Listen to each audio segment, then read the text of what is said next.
Hello and welcome back to the OPL Week 9, day number 2. Potentially our last regular season match as Tectonic is going up against Sin Gaming. Currently Sin are 1-0 up in this best of 3, and that was a convincing Game 1 victory. Still Jake, still Bryce. What do you want to see different out of Tectonic this game? Just shake things up. I feel like they need to give proactivity to the top side of the map. They picked Zyra Khan, they gave it to low and tilting, and they just weren't able to do anything with it. I feel like Swaith, get him off the Sejuani, give him something like the Camille, the Karzik, things like that. Give him like a carry jungler, not a tank, because I feel like a lot of their most successful games have come off the back of him getting the advantages in a jungler matchup. Give him a Nocturne. Oh, yeah. We've seen a few of them this morning in NA. They weren't very successful, but we did see them. One of them won. Don't just take contracts feeding for... Dardoch won with it. Come on, man. Oh, but he had a roughie. All I'm saying is he won. Yes. Yes, he did. It's going to be the Swain banned away again by Tectonic. Obviously, don't want to give that one over to Sin. Unsure whether it's like Praedyth. I know Praedyth does, but whether it might just be a flex between the mid lane as well. Moo. He's saying moo. Am? What are you doing? Am? No, I think he's saying moo. I think he wants to play Alistar. Oh. Okay. Pick him Alistar. Let's go. Get him on the cow. What's Kuden's Ali skin? I actually don't know. I have absolutely no idea. I feel like he's the kind of guy that would play Marauder in 2018. Nobody plays Marauder Ali in 2018. Yeah. What's wrong with Marauder? I mean, it's cool, but like now you have Mukau. Why would you play anything else? Mukau's not that good. Mukau has so many chroma packs. Mukau's not that good. I'm a Black Alley player, as Juice goes back towards Olaf again. Okay, just showing off there. I don't have the Black Alley skin. I'm sad. That's a good skin. That is a really cool skin. That's one of the rarest. It is. One of the Pax rarest. TF. Yeah, okay. And Bowser Rammus. Oh, Bowser Rammus is a very good skin as well. I backed that one. Olaf first pick. Juice going to get his second game on that. We saw him get them the early game lead, and then that snowballed throughout the rest of the game. Praedyth, he kind of give that priority over to Praedyth, and he took control of the game. Topside played through that, and Sin just dismantled Tectonic by the looks of it. And they're not going to pick up the Zyra Khan. Obviously, they do ban away the Zyra, so it will be the Varus taken away from Dream for low. Yeah, exactly right. And I think that Dream had a very good game on it. We saw that if you don't die in the early game, he becomes incredibly tanky, and then he kind of turns into a siege turret, kind of the way Kog'Maw used to. With the Kog'Maw nerfs, Varus just seems to be that style of AD carry. They put Swaith on the Sejuani again. I'm sad about that. Especially with the Olaf picked already. We've seen things like Nidalee been successful, but tanks is what Olaf excels into. He clears quicker. His ultimate negates the CC, and that's really all they've got against something like an Olaf. So he's going to be able to clear how he wants, and Juve should have priority in this matchup. It will be the Braum locked in for Kuda. Had a very good game on Tarek last game, I feel like. Yeah, actually was like undead. I think he was 0-0-11 or 0-0-13, something like that at the end of the game. Braum, as well as Ezreal, is a lane that we've seen continue to be popular throughout the entirety of this split. Sejuani top, Camille jungle. Let's go. Fiddlestick's going to be hovered for the second time of the day. It's pretty weird. We go back to the Draven as well. Obviously, Shock played his 1v1 versus Chippies and could not just quite get the victory. It was very close. That was so close. That was an Ignite tick. Yeah, I feel like that was a stand aside or whatever it's called, like away from victory. Because I think he put 2 points in the queue. I didn't have the E. Yeah. That does suck. That was pretty close. Of course, yep, Camille will be locked in, so we're going to see Paprise on that one this game. Obviously, had a very rough game into that with Praedyth last one, so he wants his turn. And do we get, actually, we don't. I was going to say, do we get a carry versus carry matchup? Is this going to be a Fiora? Is it going to be the Jax out of Praedyth? They actually ban away Shen, so they don't want, they obviously want to play a volatile top lane matchup. But that's what that says. Tilting has played so much. Shen, of course, locking in the jungle means that Camille is 100% going to be going topside. They want to play something weird, and Praedyth, he is the guy that will play something weird into the Camille. Oh, absolutely. He's brought us great things such as Yasuo top lane, Lucian top lane. He plays a hell of a lot more Camille than anyone else, apart from maybe Swiper in the league. And Poppy gets banned away as well, so they take away both kind of counters at the moment. Okay, interesting to see what he does pull out. Shen was the answer. It's thrown towards the bot lane, but it's more of the top lane counter, so it will be Lulu as well. They are pinching the support pool. Of course, Tilting is one of the few players that's played mages that aren't Janna, really. He's pulled out the Karma to not much success very early in the split, but about 8 weeks later right now. Lulu is such a strange ban. Like, do they think Shock plays it? I just can't think of any reason that Lulu Varus is all that much stronger than Jana Varus or Morgana Varus. I don't know, but it will be the time Kench. Locked in. Yeah, potentially not the first time they've misclicked a ban, so maybe instead of Katarina, it's the Lulu this time. That's not nice. Of course, it wasn't Praetor. It was, who was it? Would have been Kuden banning that one, right? Yep. So he bans that one away, so it will be the Jax. So it's either Olaf top or it's Jax top. Hey, it's got to be Jax top. Probably. Olaf top sounds crap. Into the Camille. Do you remember when you played against Udapon and he went Olaf top and he maxed E and literally destroyed Swiper in 2016? I don't. Cool, I do. Because I didn't have to deal with it. he was all the way in the top lane. I think you did have to deal with and it I was the taking later the shelter. game went. Yep. You were taking shelter. Bot side in my base. As far away as possible. He was a cool player, Udapon. This could be an Urgot pick. I'm talking about it on the couch. That's the Rise blind. Oh, it is. Cassiopeia is Shock's best champion in my eyes, but Urgot is a hell of a lot more He's still fun. playing it. And he's doing it. We've got Urgot pick number 2, and Tectonic just shakes his head and says, what have I done? Because I queued up for a solo queue game, so it's not in his match history. And Shock was on my team, and he picked it into the Rise. And this was like a couple of weeks ago. I'm like, man, he still plays it. He actually still plays the matchup. But it didn't go through, so we didn't get to play the game. But that showed me he was still willing to pick that one up. So the blind Rise pick, pretty ballsy from Badoink into the only player in the entire OPL that will be willing to play entire something world like this. is willing to play this counter pick. And he looks pretty confident. He's looking fine. I mean, he went 5-0 versus Order when he played it the first time. So we'll see if he can be as successful against Badoink as he was against Swiffer earlier in the season. 15 seconds, so these champions are all locked in. Got to be the TP in the mid lane on that Urgot as well. So they do have themselves a nice 1-3 run composition. It's interesting to think about how well Urgot does versus Jax in a side lane. Because I have no idea. That's not a matchup you really know about, but I feel like Urgot, he builds the Black Cleaver, he has the Shred, things like that. Does he still go Frozen Mallet? Don't know. I'm not the expert on Urgot build. Neither am I. We should have put in the work because we knew it was going to come again. Everyone was hoping for it. We are going to see that one again out of the mid laner of Tectonic. And the Execute's so useful against someone like a Jax because he has that invulnerability from the auto attacks. He can get hit by spells, but he hits the counter strike, flinging his whichever skin he's got. Fishing rod. Flinging something around above his head, and he can't get autoed, but if he's low enough, can just get eaten up by the Execute. And we were talking about it. Urgot ulti. The Execute everybody knows about, but the fear is so broken. If you're in the middle of a team fight and you get an Execute onto a carry, onto a tank, things like that, and you just fear everybody away. Hey, he runs at the start of the game when he comes, like flies. He doesn't run. He's zooming. And now he's about to, where are the legs? The legs are about to spawn. He's wearing off. Gets into mid lane. He got real far. There we go. Oh, he actually... They just stayed on until he stopped. Yeah, oh, that's nice. Yeah. Okay, interesting. But to get Vicarious' thoughts on game number 2 for Sin and how they can close it out as they invade topside, we're going to throw it over to Laura and himself. Thank you very much, guys. I'm here with Vicarious. Now, the team looked very animated in Champions Select just then. How are they all feeling after the Game 1 win? Very excited because game was a very clean game and it's just textbook. And I'm very happy with the team's performance and they're really happy as well. Well, I'm glad that you're happy with them, but in this game, Shock has pulled out his Urgot. What was the team's reaction to that? All right, so we knew he was going to pull out the Urgot and we thought about banning it, but then we decided not to because by picking Urgot, they have pretty much a full AD comp, so we're not really worried because they can outscale. And since that, this is the second game. If this does go to game 3, is there a chance you're going to let the team pull out a wacky draft like you let Regicide do at the end of last year? We actually thought about this game. We were going to pull out something special, but we didn't do it because the team really wants the 2-0 victory. Well, I kind of hope it does go to a game 3 so I can see it, but best of luck with this game and thanks for talking to us. All right, thank you. So something special, but they want a 2-0 victory. I think that I agree with the players here. Winning is good, losing sucks. It does. It absolutely does. But they're feeling pretty confident against the Urgot, saying that they knew it was coming. They thought about banning it away, but they're just confident in the matchup, full AD. Sejuani does a bit of magic damage, so does Varus. We were talking about it last time. So yeah, Varus is like 70-30, as I said.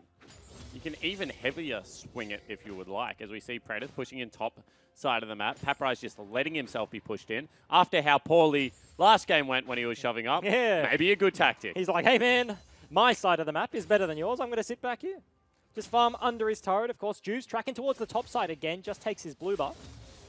Interesting to see the Olaf start at red. Yeah, it actually makes his clear significantly slower. Because you can't just spam out axes. However, we also saw Shern take 2 turret shots yesterday. Yeah! And then start W. Oh, Jude's actually... Jude, he can be face checked here. He spots him out and he knows exactly where Swathe is. He's very, very quiet. Oh, here we go. He's got him. Actually caught him out, and big damage coming out already. However, we know that Shock is the king of these early game duels. Over the wall goes Swathe. However, we'll be able to get their first blood picked up for Juice, but now with double buff, Shock is looking to close in. Will get Rune Prison and not be able to continue. And the upfront damage out of the Urgot thought potentially they turned that one around. Juice body blocked the Q from Sejuani, so they couldn't actually get onto the carries. But unfortunately for Tectonic, the first blood does go over to the jungler of Sin. But Shock got himself a nice, juicy little double buff there. Going to help him out in the matchup that he should already be winning. Yeah, absolutely. And without the second summoner spell, it means that Bedoink has to walk back to lane as it was pushing into him. So a lot of creeps will be denied here by Shock. Will have to go for his base as well to match the tier. So potentially this double buff won't be the most useful thing in the world. However, if he gets a cheeky trade beforehand, they certainly will be. And you have to think Juves, absolutely with the first blood, the beneficiary of that little trade there. Because he goes back, buys his boots and his red smite. So he has the Predator active and he can do that extra damage, the extra tankiness from that one. Whereas Swathe only gets an assist. So he's got the Hunter's Talisman, the Machete, but also goes for the potion. And you know when to pick that one up. The jungler's not feeling too good. And this is how you know that Urgot actually wins the matchup. Because that was a 2v2, just a straight out. And he has teleport. So not a combat summoner. And they won. So Urgot obviously still pretty good. See Juves go in on Swathe. Just looks at his Raptor camp, takes a pause, says, I wish I was here 5 minutes earlier. Walk him out of the jungle there. He's going for the same chroma pack. Going for the pink shirt. What number is he? Is that 8? 0. It's 8. Or was it 0? I thought it was Was 0. the line in the middle? Was it diagonal? Actually, hold that thought. And they go, but it does get slowed up. However, Kuden is already here and potentially looking for a counter gank. No, will not be able to find it. Just some free time off the back of, no, not off the back of a base, off the back of a roam. They might have actually committed on that play if the axe lands, because of course Flash was burnt earlier by Shock. If they can get on him, Kuden has that one available, could close the gap, and Braum just has so much CC. The passive, the Q, could have looked for something, but of course axe does not land. Juves with himself a 2-camp lead. Kind of still only 1 kill versus the 2 of last game at this point, but still applying the pressure all over the map. Praedyth once again with the advantage on the top side. Yeah, absolutely. Praedyth has just been able to control where this lane has sat, and you can see now that it's pushing into him, he's losing 1 creep, but will not lose the rest of it. This will probably be the base out of Swathe, because he'll be on either Ninja Tabbies plus a longsword, or something like a Sheen plus a Ruby Crystal, something along those lines. Praedyth yet to base at the same time. Actually, Papyrus hasn't farmed all that well, so maybe he's not. Maybe he actually needs to stick around for a little bit longer. Might not have enough for a Sheen or anything like that when he goes back for the recall, but yeah, it's weird. No TPs have been burnt by either of them. They're approaching level 6. So he has enough for Sheen or Ninja Tabby. But really, if you go one and Praedyth goes the other. So if you go Sheen and he goes Tabby, you're in big trouble, as he's not going to get stunned off, gets out of there in time. Hook shot to the wall, gets himself out of the counter-strike as they both pop level 6.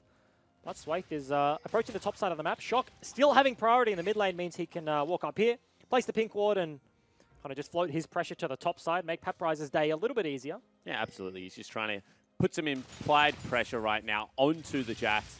You can see Papyrise will just use the TP to get back into top lane. Praedyth, however, will push that one in. And this is a much more calm game number 1 after a little bit of a scrap at level 3. Absolutely. Bot lane, we haven't checked in with them just yet, but looking pretty even. Double tier users on the side of Sin, so Ezreal bases for his, and low and tilting have kind of just matched for the most part. Level 6 will be the big spike when you have the Ezreal and the Braum, things like that.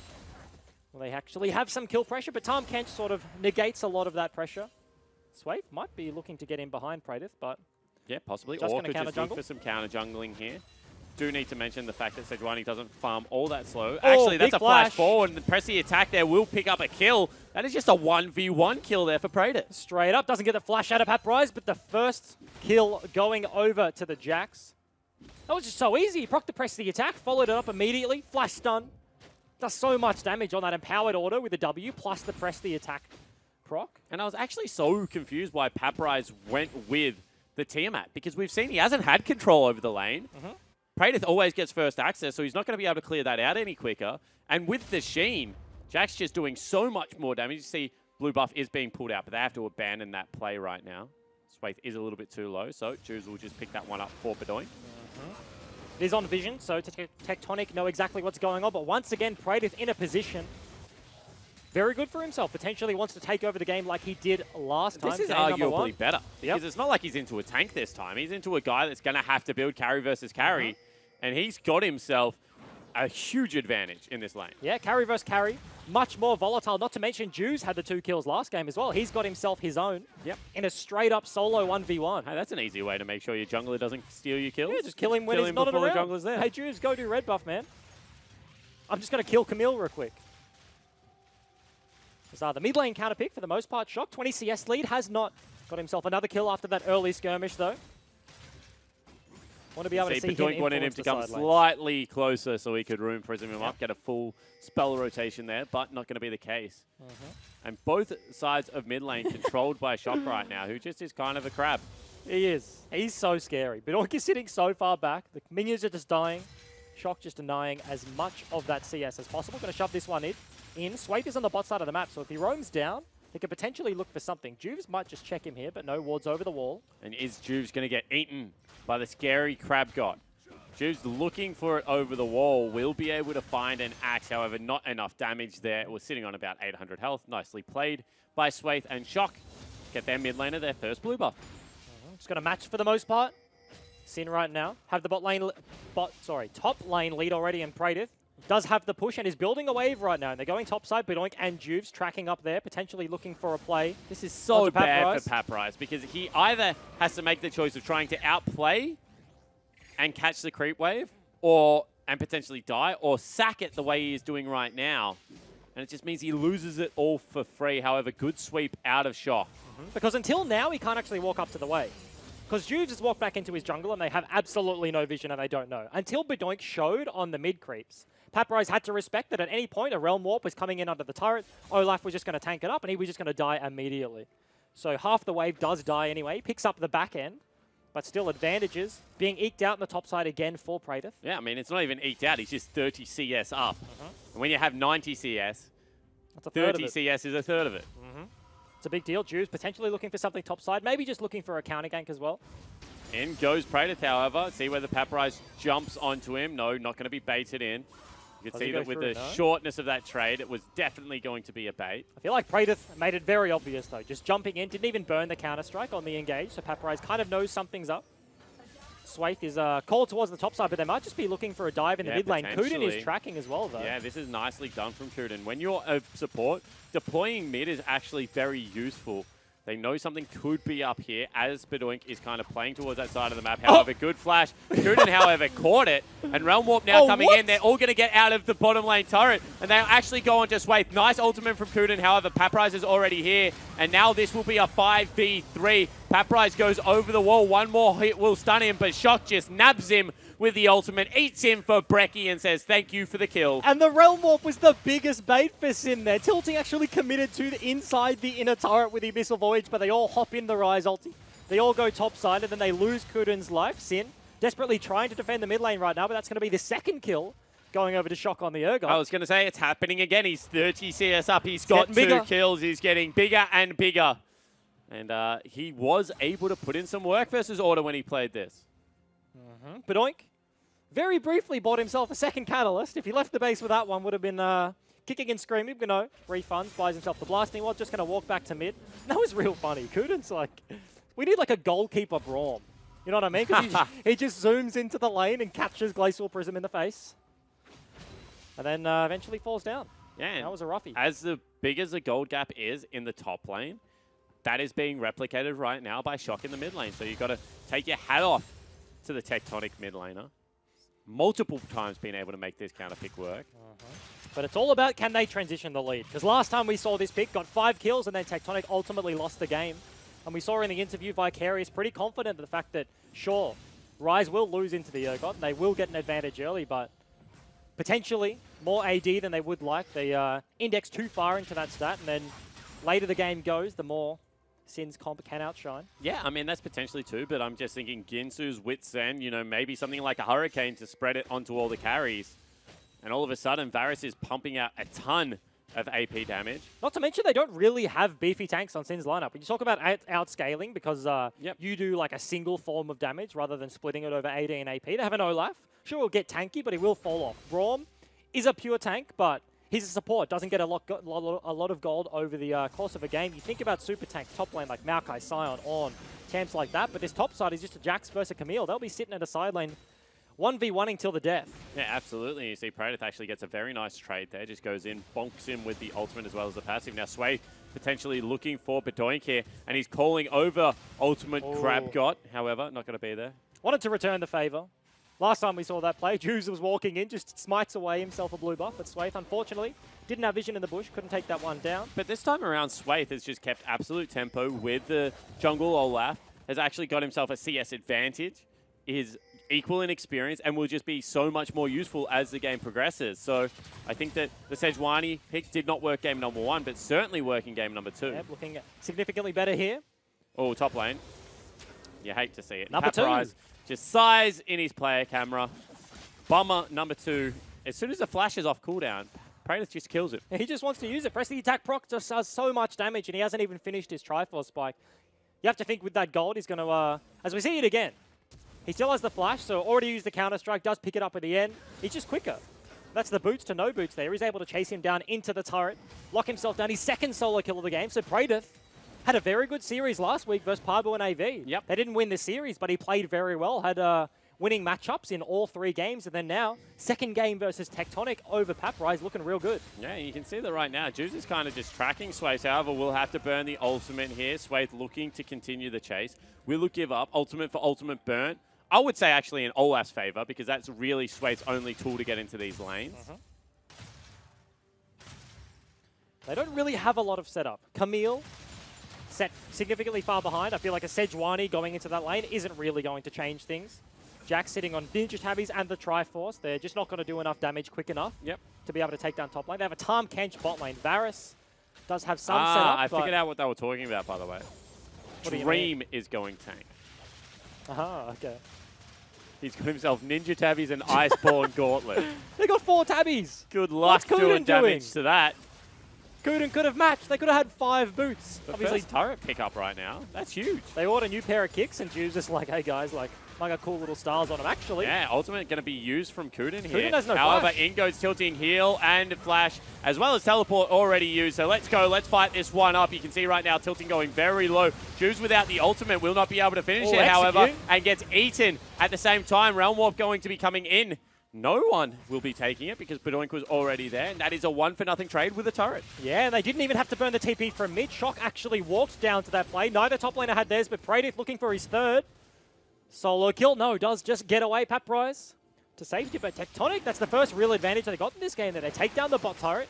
Is first brick spread amongst multiple members, but they're going to get themselves a dragon as well. Yeah, absolutely. You see, going to be Shock teleporting up to the top lane, because as you mentioned, didn't use that TP. Now can hold the turret versus Praedyth. And let's take another look at that fight. We see that Kuden just stepping way too far forward, disrespecting the damage that can come out. Low CCs him out. TP will come from Rise. He's actually tracking out a base, but Tectonic were ahead of the play. They knew they wanted it. Both members, jungle and mid, just walked down. Juves, you're Olaf. Once you committed, he's hard committed there. Realm Warp to try and get himself to safety out of Bedoink, but just has to flash in the end. A Tectonic, they get themselves an extra kill, an extra turret, and an extra dragon. And now it's only 200, but they do have a gold lead. And all of a sudden, maybe Rise isn't blind pickable. First you have the Urgot. Now it's been hit with the Anivia.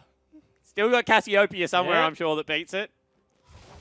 Maybe not uncontested best mid laner on patch anymore. It's too many weird things. I like this. This is what happens when champions stay the same for a long time. I mean, Ryoma also played Syndra into it. So you just bring back, like you think, and you sit back and you think, what beat this champion last time it was popular? And Swiffer, because he's about 110 years old, says Anivia. And then Shock says New Urgot wins.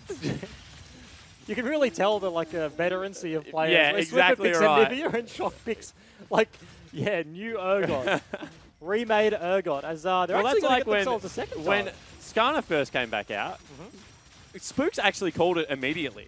He's like, Olaf is good again. I was like, no, he's not. And he's like, yeah, he is. He beats Skarta. He farms quicker and then he can't be ulted. Like, it's great in the 2v2. And I was like, no one else would have thought about that. No one else remembers when Olaf was a jungler. However, that is going to be mid lane turret falling as well. But he waited until LCK brought it out. Until Yeah, Korea were like, hey guys, like Scores, like, hey, I'm playing Olaf into Skarta. I mean, on stage, yes. As we see this, Bedoink actually going to be stunned. Ooh. They put the harpoon into him already. Do they do enough damage? There it is. Pulls him back in. Executes him up. Shock. The Urgot Master. I love the flames that come out. He gets a nice little meal, he eats up the Rise, and then his belly opens and he just chews him up. That's absolutely popping here. It's a 200 gold lead, has extended to a 2,000 right now. Tectonic out of nowhere have broken all 3 outers. Shock's approaching his 5-0-0 spike, and that's the point in this game, right? Where he got to that time last time.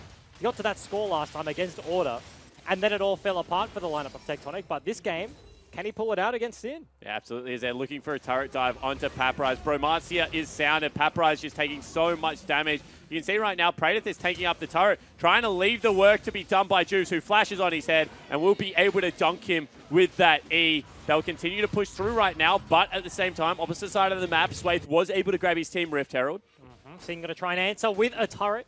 We're approaching 19 minutes, so 1 minute until Baron spawns. You have to think Praedyth needs to be able to keep applying this pressure to the side lane. Without Juice, he wouldn't have been able to take him down on the turret right there, but potentially, once he gets to that second item point, can just be diving Paprise, who's just falling further and further behind the CS lead, sitting at about 80 right now for the Jax. Yeah, I think that's why he wants the second item snowballed Sterex, because it's not about, you know, wave clear on the Hydra. You're going to have access to the wave.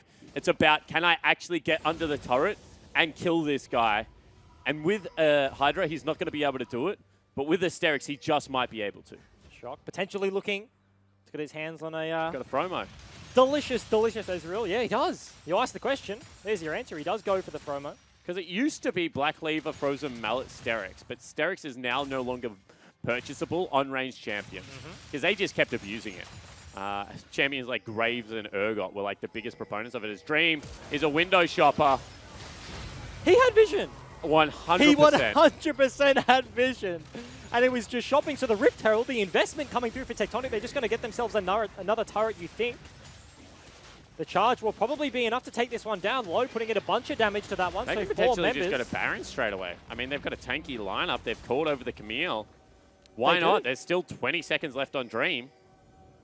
There is a ward just above mid lane, just above the Camille. So if Paprise actually walks over to Baron, then they will know exactly what's going on. But Tectonic, not looking to start it up. They're just looking for the bait. They have so much vision control in the top side of Sin's jungle. They use the Rise ultimate to check, and there's no one doing it. So that is enough of a clue from Sin to call it off. And this is the thing. They've wasted enough time now. Praedyth on the Jax. We talked about Rise split push when Swiffer was versus Swiper in the side lane. He does no damage to turrets. Jax with the Triforce will just eat through the turrets. So as long as they don't pull the trigger on the Baron, giving Praedyth time in the side lane. Of course, he took away the blue buff instead of hitting that one because they didn't have vision of the Tectonic lineup. Yep. But if he gets time against a turret, he's just going to chew through the base. And he actually is going to go with Titanic Hydra. So opting into the damage item as opposed to the tank item. Very interesting. He's gone in between, you know? He doesn't go Ravenous. He doesn't go... Well, Titanic was always the best one for Jax because you ideally want to end your build with something like the Randuin's Omen. So you want to be like, you know, Hydra, Sterex, potentially... I mean, I don't know. How far do you want to stretch into AD damage? Start getting Bork. Yeah, Bork. Start chewing people up, give you the chase potential. I was going to say maybe GA as well could be a useful item in this game. But you can see right now he's not actually threatening under the turret. Shows himself mid lane, in fact. And the rest of Sin are actually looking to break down the outer. There's a nice lot of safety out of Tectonic's lineup right now. Swathe going to cop an axe to the face, but doesn't do anything. That's his passive broken, however, which is pretty big. They're looking for a Rise ultimate. No, that was actually not the noise. Double sweeper coming out. That's the classic. That's the one that hurts. If you're a pro player and you watch a team walk around, because you don't really notice it too much, but sweeping, especially on this patch, is so important. So when you both, you don't communicate your cooldowns. You walk around, walk into the same bush, and you both hit the sweeper button. But that sucks right now. But Tectonic, it's going to go later than game one right now. They haven't broken the base or anything like that at Tectonic. Sorry, of Sin. They've only got one in a turret. That's actually so early from Bedoink. Thought he might have... Actually, he doesn't have the ultimate. I was going to say, thought he might have stuck around with the ultimate. Did he hold However, Shock going to be able to hold the turret. Ooh. That's like a 1 HP. Yep, that is a sneeze. It is. It's even a minion sneeze.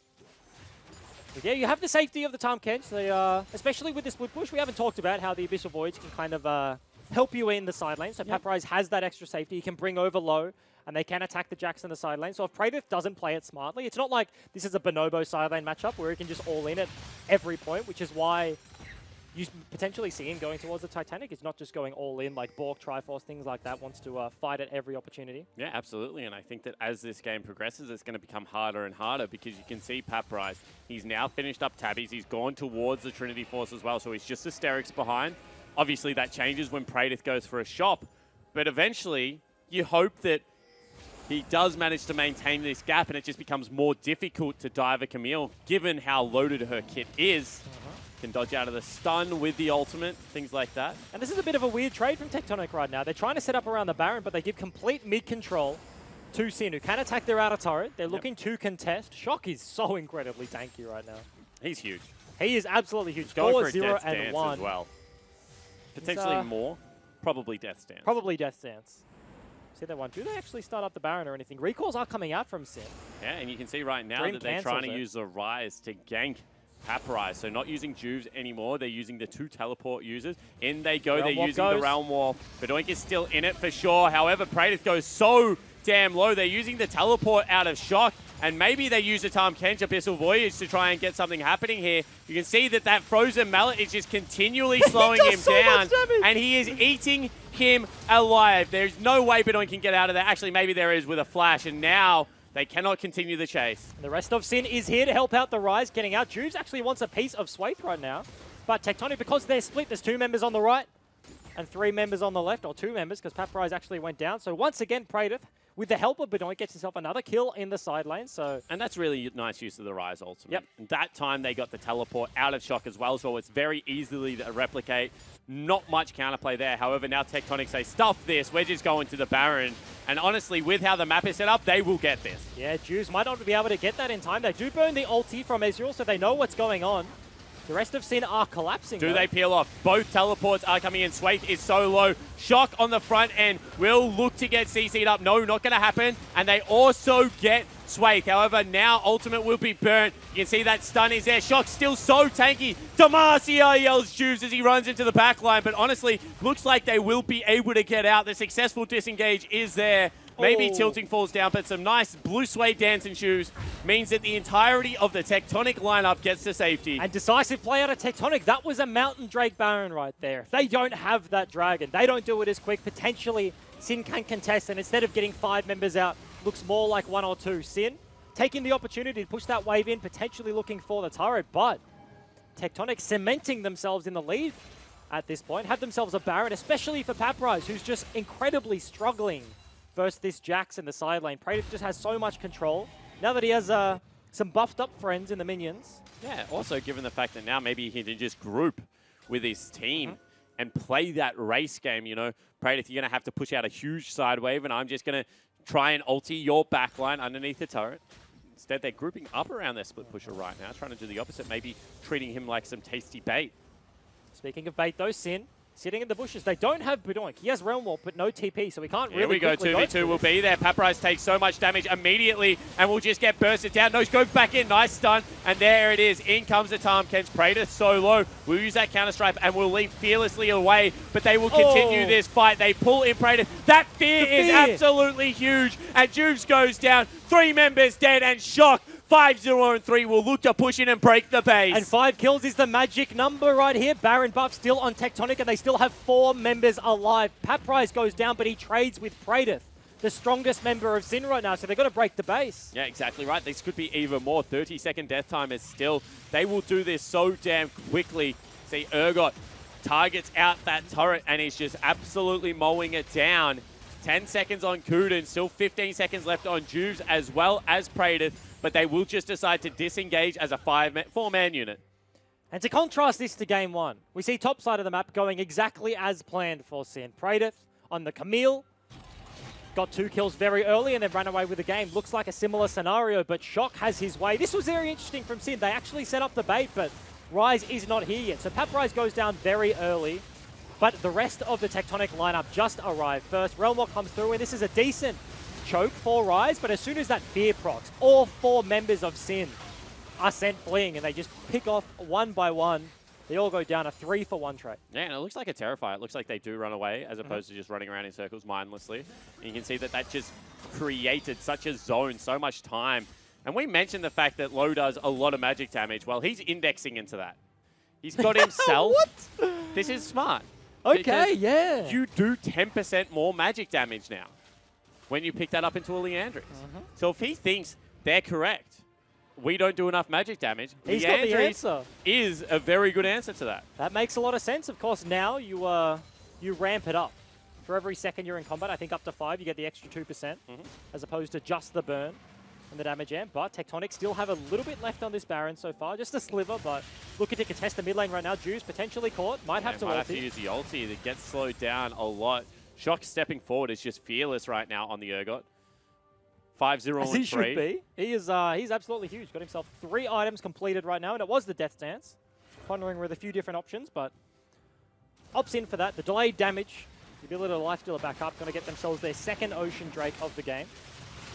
And remember, while Sin Gaming is fighting for jockeying position on the ladder, Tectonic are fighting to not go 0-21. I think that is a bigger cause to fight for 100%. Right now.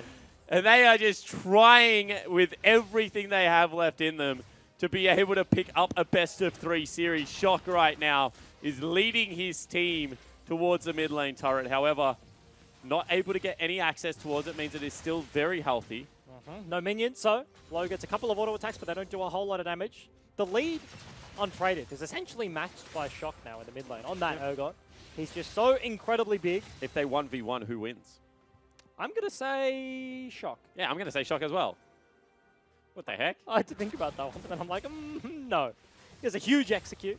Just want to be able to kite him around. Tectonic are committing onto this mid lane play. You can see they've grouped up with Papyrus one more time, gets a slowdown, and that means that Juice has to use Ragnarok. I don't think he had to, but he chooses to. That means he'll just run back to his turret, and they have left right now. Praedyth in the side lane, level 17 Jack to try and push down this turret. They stop the recalls. Very well done. He's pushing into super creeps, however, which means that he will take a while. But if he gets here, he will make very short work of it. And because the backs are so disjointed, maybe they can push up mid lane as well and continue to go for this. Yeah, and he went for actually a weird build. He didn't complete the Titanic or anything like that. Went for the Sterix and is just sitting on the Tiamat, so can deal with the super creeps pretty well, honestly, in the side lane. One of the split pushes that does. Of course, he can just whack away the big one, and the rest of the little ones die around him. 1.5 minutes. About 31 minutes when the Baron will spawn. So gold lead, 4,000. So, Bryce, just under. How does Urgot scale into the late game? Not incredibly well. I feel like this is probably his strongest point. He's a big, beefy dude, but when you have those champions that kind of sit in the middle, right? Bruisers, traditionally, when they get to the late game, if you're not a pure tank or a pure damage threat, you kind of fall off, and I feel like that's where he lies. He does lots of damage right now. He can chase people down. He has a lot of utility, and he can just one-shot someone with the ulti, but... Yeah, I feel the same. I feel like if this Ezreal gets to 6 items, and Urgot kind of sits in the middle of a team fight, Ezreal will just shred him down. However, I will also say that Varus definitely has that capability right now. Can do the same thing. I feel like the difference is down at the front line, because you have Sejuani Tahm Kench, which is pretty beefy. Olaf will fall off, and Kuden's probably going to be left to his own devices. The side lane, once they both get to about 6 items, will become pretty stagnant, I believe. Yeah. I don't think they're really going to be able to kill each other. Neither of them are tanks. Yep. I mean, potentially you could say Jax is tanky because of that ability right there in the Counter-Strike, but he's still not a tank. He's not. But also, I feel like Camille teamfights better than Jax. If she gets into the backline, she can just isolate a target. You can get on the Rise, you can get on the Ezreal, lock someone down, whereas Jax finds it harder to lock down a carry. He's pretty broadcast and doesn't have that reliable CC. You can just flash away from the Counter-Strike, but you can't really flash away from a Camille ult. However, right now... He's a big boy, though. They're going. I was going to say, he is an item ahead. See that they actually, Tahm Kench eat out. They don't continue that fight. Baron is back up in a second. I think you just give this one over and say, Praedyth, split push to the ends of the earth, my friend. Sin just want to be buying time right now. As you mentioned, he is down on the inhib. 5,000 health on the Baron. Juice can look for a smite steal here. 2,000 second goes in. Will he be able to get it? No, he does not. Falls down. And now they look to continue. Very nice interrupt. However, that will be Rise Ultimate taking them all to safety. Good empowered recalls coming out, and they're going to teleport onto Praedyth right now. Praedyth is trying to take an inhibitor, and now he will try and run away. There's no chance he's escaping, however. He gets pile drive, put the harpoon in him, and eat him up. Where is it? There it is. No. No. All right. If he doesn't get it in time, if you latch on. There it is. Okay, there you go. And there's no one around to fear. So he does just get chewed up. The TP was burnt by Paprise. Of course, they've got the second one on shock, but very nice decisive play around the Baron for Tectonic. Time number 2, they get themselves that objective right there. And Sin kind of double dip into both. They're like, hey, Praedyth, like, we're going to buy some time and we want you to split push the side lane. You can get the inhib. Sure, we might lose a Baron, but that's fine. But then Juice also goes in. He tries to look for the steal. The rest of the members do get out, but they ultimately lose 2 picks and the Baron, and now have 30 seconds on their top laner and a 5v4 on the map. Yeah, absolutely, and they're going to use that teleport to get in here. However, it is just a 4v4 under a turret because Rise is back here. They will, however, be able to force their way into the base, and at a minimum, this will be 2 inhibs going down, and potentially, if they get a pick, could be the game. Yeah, absolutely. Baron Bruff just so effective right now. The bot lane is already open from earlier, so no turret to defend. About 10 seconds on Praedyth. They might have just found out shock, but yeah, they're going to look to continue this fight. Juves is very tanky in the front line right now. Teleport is up and available in 1 second. They continue to go forward. That will miss Glacial Prison, and now they can continue the fight forward. Tilting is so low, will get slowed down. Where is the teleport? It is coming into the back line, and they are corralling every member of Tectonic into it. In he goes, looking for the counter-strike. Actually goes over the wall. That is not what you wanted. Now Paprise can potentially turn around. No, will be stunned up, and Praedyth is going to be able to put in the damage. Paprise falls so incredibly low, but hops over the wall. Dream is still chasing in onto low. Where is the Urgot? He gets Juice, but will ultimately fall down, and this is Sin Gaming completely turning this game on its head. That will be everyone but low dead. 4 kills over to Sin. The very deep flank out of the top laner from Sin. Now sitting at 6-2-1. The Jax is so incredibly strong. Realm Warp top lane, they want more turrets. Yeah, they certainly do. They want to be able to break the base one more time. You can see they're taking up the turret. Need to get a creep in range so they get the damn structure bonuses gone. 2 seconds on Tilting, still about 30 seconds on the top side of the map. Can they look to potentially break again? Against Baron Buff, it will be too hard, so they will just back away. Baron Buff and Tilting is the swing point there. Low can step up and actually wave clear because he knows if he gets CC'd, he can get devoured up by the Tahm Kench.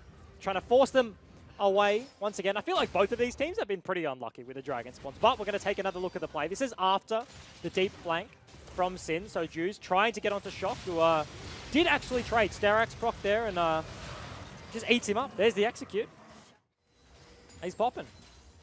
Yeah, absolutely. That's just a very funny ability. However, I feel like we're starting to see the stage of the game where potentially Tectonic's comp is falling off slightly. GA now picked up, potentially Frozen Heart, potentially Randuin's going to be rushed for Praedyth now. He is just so far ahead of where Paprise is at in this game.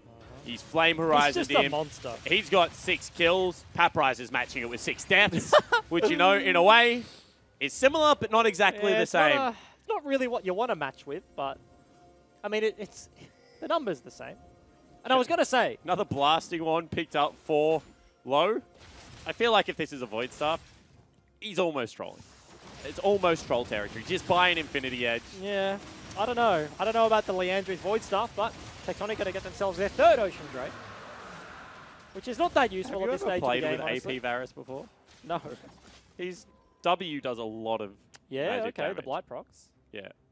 So when you pop the Blight procs. That's so weird. You see, like, Corki is really the only 80 carry that's like, oh, especially now that his autos do like 80 Come on, mate. Rusty plays AP Lucian all the time in solo queue. Rusty's a troll. Yeah, as we see Juves getting very, very slow. Actually gets ultied up. Will have to burn his ultimate in response. The gold lead has been very close this entire game.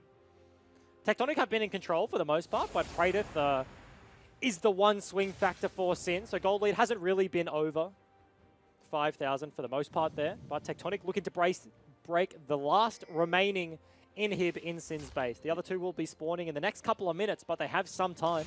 No TP available for Praedyth. Means that if any fight goes awry and he's not there, his team will just die before he gets there. So he's going to have to recall. Will be looking to pick up his final item. Baited. He cancelled his recall at the last second. And Paprise was trying to match there, but no, he's actually just choosing to stay. They don't have a Baron buff, so these minions will die almost instantly. But will Shock be able to wreak terror on people one more time? Dashes away, and this time they're going for the fight. Juice posturing so aggressively, and you can see Dream is starting to hurt the tanks. He also has a QSS as well, so sitting pretty safe right now, Ninja Tabby. Maybe that's the turning point. Because Dream starts investing in like tank stacks, he's like, man, like I need a Void Star. Like I really need to be doing some magic damage right now. That's the reason. I feel like sitting on a, you talk about Varus sitting on the blasting one. You're like, oh yeah, he's building his Ginsu's. Like that build path sucks for an AD carry. And now we're like 37 minutes into the game. He's like, oh, I love that build path. I love myself some wands. I'm an AD carry. I don't get to build it too often. Yeah, he's got himself a mask and a wand as well as a crossbow, whatever the heck a Wit's End is. Are they just 2 daggers in Ginsu's? Like 2 daggers on either side? Potentially. You just put him in his pockets right now because all he's got is the bow out right now. Show us the pop of the Blight. I want to see how much damage it actually does. I actually cannot wait to see the damage split after this game. This is like a 60% AP damage Varus. That's so weird. So incredibly weird. Tectonic setting up. Gold lead is Baron shrinking. number 3. Yeah, this is going to be number 3. I mean, last time they lost an inhibitor. This time, do they lose the game? See, that mid lane turret is still up and standing, and that means that right now Tectonic are in behind. They will whiff the ultimate. However, they have to fight a front to back, and their Jax is not here. Unstoppable if Juice. Kuden, however, is stuck in the middle of that ultimate. They will get 2 members back into the team. What the heck was that? But Doink not able to get there, and Juves is just running for the hills. Will get stunned up. Paprise may be able to pick up his first kill of the game, and it might be an impactful one. It is. Now only 3 members left up and available, and Tectonic are looking to close out this game. Both inhibs have spawned, but it is going to be a 5v2 right now. No tanks available for Sin, but the strongest member in Praedyth is up. Can they do enough to hold the Nexus? Yeah, we'll see whether they can. They haven't been able to grab a creep wave, so this will be an out-and-out defend in the mid lane. They have no real wave clear up. In goes Praedyth, looking for that counter-strike, and they've done it so far. Shock, however, dives onto him, but Doink is so low and will fall down. Paprise on the back end has to use his flash, but Praedyth is about to be nom. Not only can the Urgot eat someone, he can eat 2 people, but that's the Urgot ultimate used on a GA proc, and the rest of the members of Sin are starting to respawn. One goes down, flash counter-strike into everyone. That will be 2 members falling down. Now it is Shock trying his life to try and win this game, but Low streams forward with the AP Varus and picks himself up a triple kill. They actually take him down there. Juves, what are you doing? He's getting the creep wave. He's actually saving the game for his team right now. They don't get onto the Nexus in the end. They're looking for the 3rd inhibitor. They took down the 2 open ones right now. Of course, Baron has spawned as well, so if they commit too hard for this one, nah, this could be the game. 10 seconds. They actually back out. They do. They just 3 inhibitor them, no Nexus turret, so this game's still anyone's. Oh, what the heck is going on? That was weird. That was weird. Tectonic overcommit to the Nexus there, but they do in the end take down all 3 inhibs. This Baron is going to be so hard to contest. Should be free. Should be free, as you mentioned. Mountain Drake, 10 seconds on Praedyth and Dream. Kuden on 5. Once they all spawn, they can just wait for the super creeps to put in. This is one of those times where you set up around the Baron, and if Sin try and contest, you walk away. You're like, hey, like the minions will literally win the game. You teleport to a minion and win. Yep.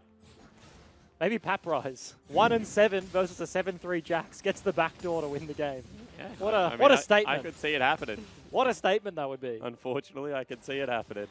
In more likely scenario, all they're going to do is they're going to go towards this Baron, and they're going to look to pick themselves up. Baron, triple inhibitor, push into the base as a cohesive 5-man unit and win the game. We're not on patch 8.4 anymore. Not even 8.3, so stalling things out. So incredibly hard. We've seen it in LCK where they lose all 3. They can go to Elder Drake as well. They can get a 4-Dragon Elder Drake as well as Baron. It looks like they're going From there, how do you lose? 30 seconds. We saw it last week. Or was it yesterday? Yesterday. No, it was yesterday. AV had Baron Drake. and Elder. Yeah. And just couldn't quite close the game against the Direwolves. Tectonic going to be trying to replicate, but with the win in their back pocket as well. And they're actually going to look to set up a trap here. However, they have split. Paprise is on their back line. He's on vision. He is on vision. Dream can continue to poke out here. You can see Shock. He's tanky, but he's not that tanky. And they still have vision of Paprise. Juves runs in, runs back really quickly, does a do-si-do. turns him around in circles. But they've left Jax in the base. He has his TP available, They've so he started can... up the dragon. And they just got information then. 8,000 health is what's left and available. Juves cannot get in. They just should give this one up. Gonna go over to Tectonic. How quickly? Talking about doing damage to Baron and Elder Dragons and stuff like that. You talk about like Callista. Yeah. Zaya. Varus does them pretty quickly, but with the Leandries and a Void Staff as well. Does so much quicker. He's burning it away. And you can see Juves cannot fight those creeps. He's tanky, but those That's 4 creeps are super so huge. However, the spread damage out of Riot does a lot of job taking them down, so nicely done there. Yeah, hits the back line as well. Of course, once you break all 3 inhibitors, instead of the 1 super creep per wave, you start getting 2. They bring friends. Yep. However, they haven't got the Jax back just yet. Now he is back. Banner of Command has been used on a little range creep, and they use the ultimate on Tipadoin. Kuden, great 5-man ulti, and it is just on for young and old. Everyone in the mid lane Praetor will be pulled back and will be eaten up. Terrify there, takes down Juves as well. Pathrise gets Bedoink, and he might fall down, but his team is definitely going to win the game in what is a 43-minute bloodbath. Tectonic will take us to game number 3. Swaith looking for a cheeky kill on Dream at the end, but no. Tectonic keep their hopes alive for the 1 and 9. They don't want to do the 0 and 10. They don't want to do the nudie run. They can potentially come back in this series. Ban Urgot. Yep. We've seen it twice. It's been terrifying both times. But that's the first game it's won. It is. 50% win rate. That's not the worst win rate. It's pretty average. It's like smack bang in the middle, but Stop. Please stop. Tectonic, it was slow. It wasn't pretty. It wasn't the prettiest victory. Sin had moments there, and Praetor got himself very far ahead of Pathrise. I have to think going into game number 3 for Tectonic, Pathrise has to start having better games up against Praetor if they're going to take this one out. Absolutely. I mean, you cannot fall down 3 completed items and expect to consistently win games. And that's how far he was realistically behind. You can see Sin right now. That one would sting because they said they left it up because they thought they could play against it. And then when it doesn't work, you look like a damn fool. So they would be really questioning why they gave Shock inarguably his best champion now. He's gone very good on both those Urgot games. Super interesting. You have to think the top lane deficit if they don't have the Urgot. Yep. Which now, like, it will get banned. 100%, I'm calling it. Like, that champion is gone, or they just don't blind pick Ryze. I mean, like, one of the two, because that's really the only situation it ever gets picked in. But there has to be changes for Sin, and they need something more similar to Game 1. They need to shut down Shock. A lot of their wins come through from Shock or Swaith, I think, for the most part. But yeah, super interesting there. Absolutely. At the same time for Sin, you have to look at Dream and Kuden and say we need a closer game performance to game number 1. It's not good enough going 50-50 versus low and tilting. You guys have to put in some work during that laning phase. Yeah, 100%. Do they get themselves a Zyra Khan or anything like that? Yeah. Maybe. We saw tilting and low have it, but couldn't quite eke out a victory there. Well, we will find out after the short news. After we throw it over to Lauren. Here you go. Thank you, Jake and Bryce. And it is only fitting that the last series of the split goes to all 3 games. Tectonic picking up game number 2. And Tigger, this is the game we were expecting to see between Tectonic and Sin. None of this one-sided affair games. But we said bring back Urgot. We got Urgot. Vicarious said that he wasn't really phased by it because he thinks that Tectonic had a really AD-heavy team. But Urgot made a huge impact, and they came out with the win. Yeah, and not even one-sided, just more fiesta, more running around, doing weird things, taking fights, 3 Barons, Elder Drake, just very, very fun games to watch. And that's what we got. Urgot, yeah. Not happening again. That's no way, surely. Unless now that I believe the seedings are locked in, Tectonic 8th, Sin 7th, you could leave it up and try some weird counterpick just because there's only Pride left on the line. But I think even Pride is enough to get rid of that champion. It's definitely on the perma ban list. I know Jake and Bryce were talking about a few weeks ago, is he still worth banning out? But I think after this game, he definitely is. But even though they picked up the win, I want to touch on Pathrise a bit because he seemed to struggle in that top lane. Should Tectonic be giving him more priority in that top lane and helping him out a bit more? Maybe they just needed to give him a counterpick. It's 2 games in a row he's been counterpicked, and 2 games in a row it's been really tough for him.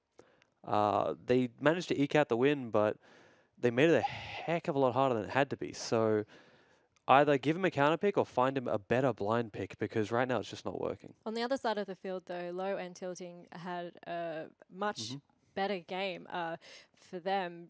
How did you think they went on Varus and Tom Kench? I'm crediting it all to the Varus build. Great Varus build. Pure AP. Jeez. They needed to get rid of some of the AD. It works, right? I guess.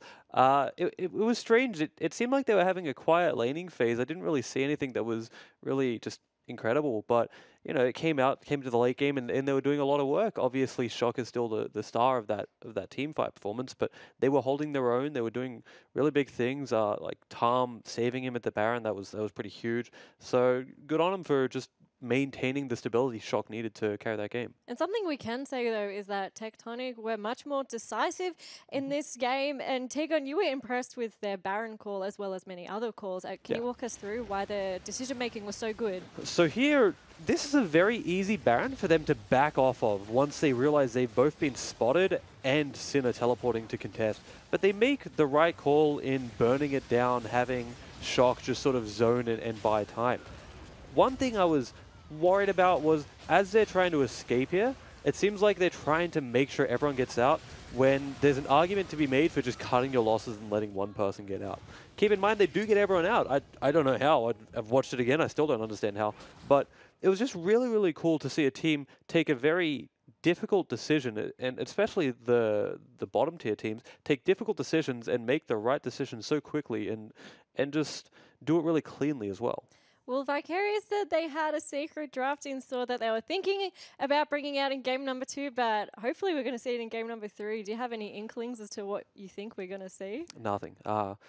Maybe Yasuo mid, maybe Lucian top. Both Bedoink and Praedyth have pretty cool, like, just niche solo queue picks that they can perform on. So that'd be cool.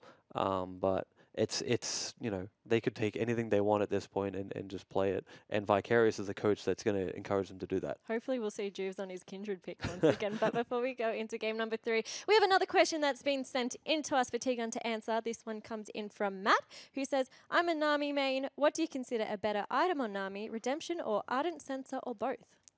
This is a question for Jake. I'm not a Nami main, he is. But on Nami, hard choice, depends on the game really.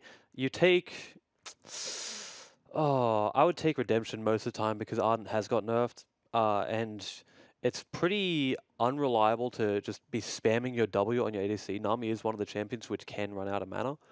So I take Redemption most of the time, but again, depends on the game. Sometimes Redemption's just pretty bad because you're not grouping up, you're not taking team fights, and it's kind of sketchy. But again, ask Jake whenever you get a chance, tweet at him. He's a Nami one trick, whereas I hate the champion.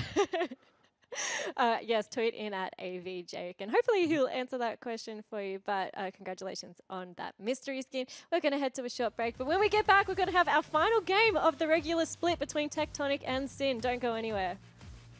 This fight, they pull in Praedyth. That fear is absolutely huge, and Juves goes down. 3 members dead, and Shock 5-0-3 will look to push in and break the base. And Tilting is solo, will get slowed down. Where is the teleport? It is coming into the back line, and they are corralling every member of Tectonic into it. In he goes, looking for the counter-strike. Actually goes over the wall. That is not what you wanted. Half-Price falls so incredibly low, but hops over the wall. Dream is still chasing in onto Low. Where is the Urgot? He gets Juice, but will ultimately fall down. And this is Sin Gaming completely turning this game on its head. But that's the Urgot ultimate used on a GA proc, and the rest of the members of Sin are starting to respawn. One goes down, flash counter-strike into everyone. That will be 2 members falling down. Now it is Shock trying his life to try and win this game. But Low streams forward with the AP Varus and picks himself off a triple kill. And it is just on for young and old. Everyone in the mid lane, Praedyth, will be pulled back and will be beaten up. Terrify there, takes down Juves as well. Pathrise gets Bedoink, and he might fall down, but his team is definitely going to win the game in what is a 43-minute bloodbath. Tectonic will take us to game number 3. This is Kayn, the Shadow Reaper. Kayn's not alone. The scythe he wields is possessed by a Darkin named Rost. Each time Kayn steps onto the rift, he has to fight Rost for control. Inevitably, one will consume the other. You choose the victor. Welcome to the Kayn Champion Spotlight.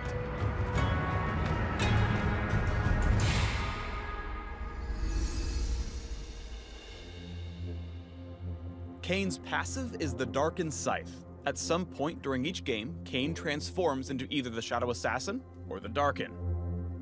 For Kane to conquer and destroy Rost, he must become the Shadow Assassin by damaging ranged champions. Meanwhile, fighting melee champions will empower Rost, which enables him to take over Kane's body and transform into the Darken.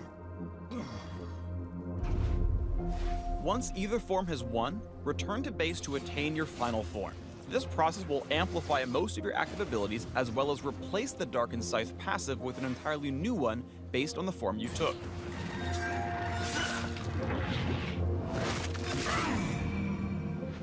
The Shadow Assassin's new passive deals significant bonus damage during the first few seconds of combat with champions, while the Darken heals for a chunk of all ability damage dealt to champions. No matter which form wins, you can simply wait a few minutes to choose the loser instead. Kane's Q is Reaping Slash. Kane dashes, then swings his scythe in a circle. Both the dash and slash damage all enemies they hit. This ability deals bonus damage to monsters. If Rost wins the struggle, Reaping Slash deals bonus % health damage against all enemies except minions. Kane's W is Blade's Reach. Kane rears back and slashes in a line, damaging and slowing all struck enemies. If Kane becomes the Shadow Assassin, the range is increased and a living shadow will strike for him, allowing Kane to move freely after casting. If the Darken is in control, Blade's Reach will knock up its foes. Kane's E is Shadow Step, which grants a burst of movement speed and the ability to walk through any terrain for a few moments. When he first enters terrain, he'll receive a heal and significantly extend the duration of Shadow Step. However, the extended duration won't be granted if Kane's in combat with enemy champions. As a Shadow Assassin, Kane gains additional movement speed and immunity to slows when activating Shadow Step. I am everywhere. Nearby enemy champions will be alerted of Kane's presence while he's inside the terrain. Because the base duration of Shadow Step is rather short, make sure you're close enough to a wall to actually phase through and extend the duration. When you plan out your ganks as Kane, think about how you can use Shadow Step to invent creative jungle and ganking routes. You have completely unique pathing as Kane, and learning that is extremely important. Even the rift itself isn't big enough to hold back the Shadow Reaper. Kane's ultimate is Umbral Trespass. When activated, Kane leaps inside an enemy champion he's recently damaged. While Kane's ghost riding his whip, he's untargetable and has the option to jump out early. Upon exiting his host, he deals massive damage to the target. In Shadow Assassin form, the cast range is increased and it refreshes the bonus damage from his passive. As a Darken, Umbral Trespass's base damage is replaced with max health damage, and heals Kane based on his target's max health as well. Basically, use it to chomp on tanks. When you trespass into an enemy, it's like they're a train and you're the world's scariest freight hopper. You go wherever they go, and then you kill the train. Even Zed would be impressed.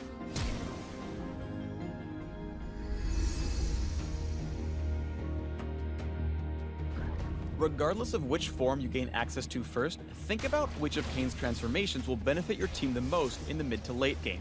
Does the enemy team have a lot of squishy carries you can burst? If so, go Assassin. Or if they have big bruisers and your team is lacking crowd control, consider choosing the Darken's Slayer. Take a look at this! As Kane, you're the only champ that can fully change roles in the middle of a game. Choose wisely. The Shadow Assassin excels at flanking and picking off high-priority targets when they least expect it. Use Blade's Reach to engage, then dive into the Reaping Slash and dodge their big abilities with your ultimate. There was a time to run, but you missed it. The Darken is, just like in his lore, real strong against assassins. Between his built-in sustain and crowd control abilities, the demonic force is extremely hard to kill. When the situation gets tight, you can heal up with a carefully timed trespass, then knock up your pursuers and slip away into a wall. Armed and ready. Thanks for tuning in to the Kane Champion Spotlight. Click the links below or I'll eat your soul.